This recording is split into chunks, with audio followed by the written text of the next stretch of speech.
Alright, this is Chris with Progressive Ideas in Wood, and today I got a really good one for you. I've been waiting to do this one. This is a flooring saw, and the thumbnail is not clickbait. This was designed around not having to purchase a table saw or a chop saw or a miter box saw. And at the end, I'm gonna throw a couple of tips and tricks in order to get past some of the limitations. So I'll tell you the pluses on the machine, I'll tell you the cons with it, and then I'll give you guys some pointers to make the most of it. So let's jump in. Set up as is, this thing takes a 5-inch blade. If you're ripping, you're going to lock it into place, and you're going to use your adjustable fence in order to get your rips. Now, one of the limitations is you only get 8 inches, as far as doing rips. The board obviously could be wider, but up to the fence to blade, you got 8 inches. And then you got 4 inches of clearance back here. And you could get rip blades for it, you could get cross-cut blades for it, and I think you could even get combination blades for it.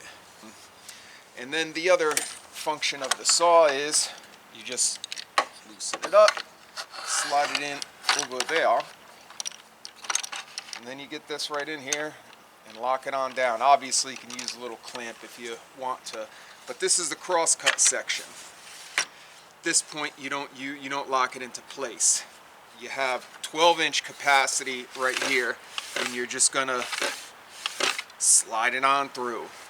Anything that's gonna fit through the blade and under the machine is gonna slide under here.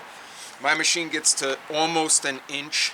I think it's like 15/16 it'll go, but so obviously 3/4 material and down. If that's all you do, then this is perfect. Even some of the really good sliding compound miter box saws, you're not getting a 12-inch rip. So this excels, just as is. Obviously the limitations are the thickness of the wood. If you're working with 6/4, 8/4 material, or you're cutting beams and things like that, then you're going to need something else other than this. The other thing obviously too is when you're doing your rips, just being able to work with something, an 8-inch rip with the 4-inch clearance, so that's about 12 inches as well, depending on how much you need to rip down. If you take the auxiliary fence off, in case you haven't noticed, this is the tips and tricks segment. Now you obviously have it full open. An auxiliary fence in the back, even if it's an inch wide, you still have a 3-inch clearance from the back wall fence, and then you can overhang.